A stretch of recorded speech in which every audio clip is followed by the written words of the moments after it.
تو یہاں تک ہم نے اکاؤنٹنگ تھیوری کے مختلف MCQs کو ڈسکس کیا.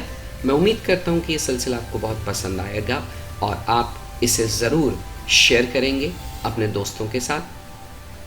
شیئرنگ از کیئرنگ کے تحت آپ اپنے دوستوں کو بتائیں گے, آگے شیئر کریں گے جاننے پہچاننے والوں کو, کیونکہ یہ صرف فرسٹ ایئر والوں کے لیے نہیں ہے. جو بھی کور نالج رکھتا ہے اکاؤنٹنگ کی وہ سبھی اسے بڑے دلچسپ انداز میں لے سکتے ہیں اور انہیں بھی یہ مطلب جو ہے وہ MCQs کو اٹیمپٹ کر کے مزہ آئے گا, لطف آئے گا. اپنے کمنٹ ضرور لکھیے اور آپ کے کتنے MCQs درست ہوئے یہ بھی اپنے کمنٹ میں ضرور لکھیے تاکہ مجھے پتہ چلے کہ آپ کتنے پانی میں, یعنی آپ کے کتنے کنسیپٹس, کتنے معاملات اوکے ہیں, کتنے آپ کے MCQs درست ہوئے اور کتنے ایسے ہیں MCQs جنہوں نے آپ کی معلومات میں اضافہ کیا. آپ کے کنسیپٹس, آپ کی تمام چیزیں مجھے آپ کے کمنٹ میں آپ کے لائک سے پتہ چلیں گی. ہمارے حوصلے بھی بلند ہوتے ہیں جب آپ کے لائک آتے ہیں, آپ کے کمنٹس آتے ہیں.